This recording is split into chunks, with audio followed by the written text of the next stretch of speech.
আজকে পেশ হলো পশ্চিমবঙ্গের বাজেট। হ্যাঁ বন্ধুরা, পশ্চিমবঙ্গের বাজেট পেশ হয়ে গেছে। তোমরা জানো যে কী কী বলেছে, কিন্তু এই পাঁচটা জিনিস যেটার জন্য এই বাজেটটা খুব স্পেশাল হতে চলেছে, কী কী পাঁচটা জিনিস, কী কী আপডেট আছে এই বাজেটে, এবং যারা বেকার ছিল তাদের জন্য কী আপডেট আছে, মহিলাদের জন্য কী আপডেট আছে, এবং ডিএ নিয়ে কী আপডেট আছে, সবটাই ভিডিওতে বলবো।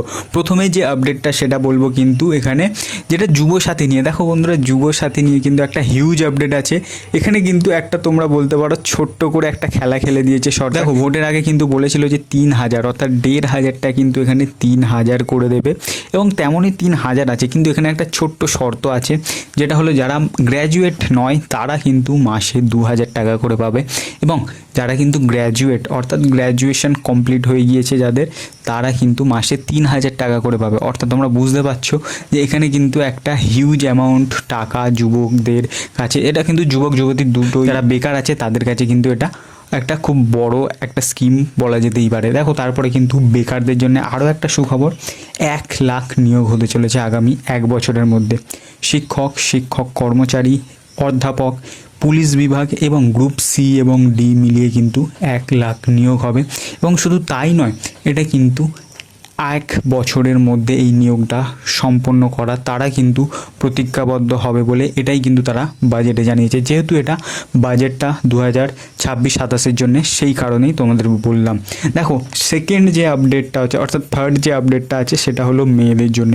মেয়েদের জন্য কিন্তু এখানে দুটো স্কিম নতুনভাবে আনা হয়েছে। স্কিম বলা যায় না, সুবিধা বলতে পারো। প্রথম যেটা, সেটা কিন্তু সরকারি যে নিয়োগ আছে সেখানের ক্ষেত্রে কিন্তু মেয়েদের জন্যে 33% কিন্তু এখানে সিট বুকড থাকবে মেয়েদের জন্য। তোমরা বুঝতেই পারছো যে 100টায় 33টা মেয়েদের জন্য আলাদাভাবে রিজার্ভেশন থাকবে।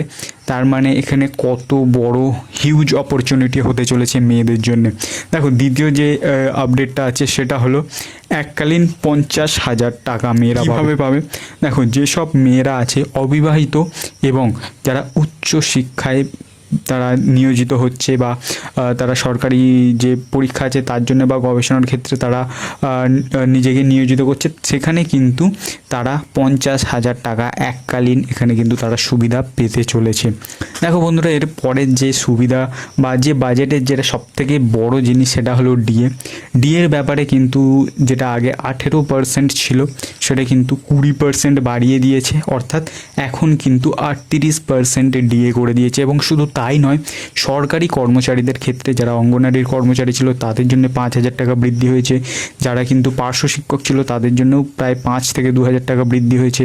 সিভিক ভলেন্টিয়ারদের জন্য 2,000 টাকা, হোমগার্ড যারা ছিল তাদের জন্যও 2,000 টাকা করে বৃদ্ধি হয়েছে।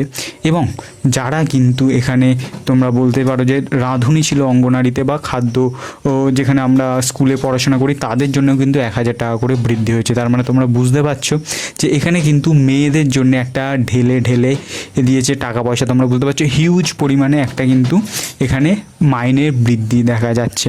শেষ যে আপডেটটা আছে, এবং শেষ যেটা সবথেকে গুরুত্বপূর্ণ আপডেট বলে আমি মনে করি এই বাজেটে কিন্তু একটা জিনিস ঘোষণা হয়েছে, সেটা হলো তোমরা যে আমাদের যে রাজ্যের যে স্বাস্থ্য ব্যবস্থা ছিল কতটা খারাপ হয়ে গিয়েছিল তোমরা জানো। এখানে কিন্তু উত্তরবঙ্গে এইমস হতে চলেছে এবং আইটি হাব হতে চলেছে। তাছাড়াও যেসব এবং যে 5টা জেলা হয়েছে নতুন, তোমরা জানো, সুন্দরবন, আরামবাগ, এই ছাড়া আরও 3টে জেলা আছে, সেখানে কিন্তু আলাদাভাবে সুপার স্পেশালিটি হসপিটাল কিন্তু হতে চলেছে। এবং শুধু তাই নয়, পশ্চিমবঙ্গকে কিন্তু একটা মেডিকেল ট্যুরিজমের একটা বড় হাব হিসেবে তৈরি করতে চলেছে আগামী 1 বছরের মধ্যে সরকার।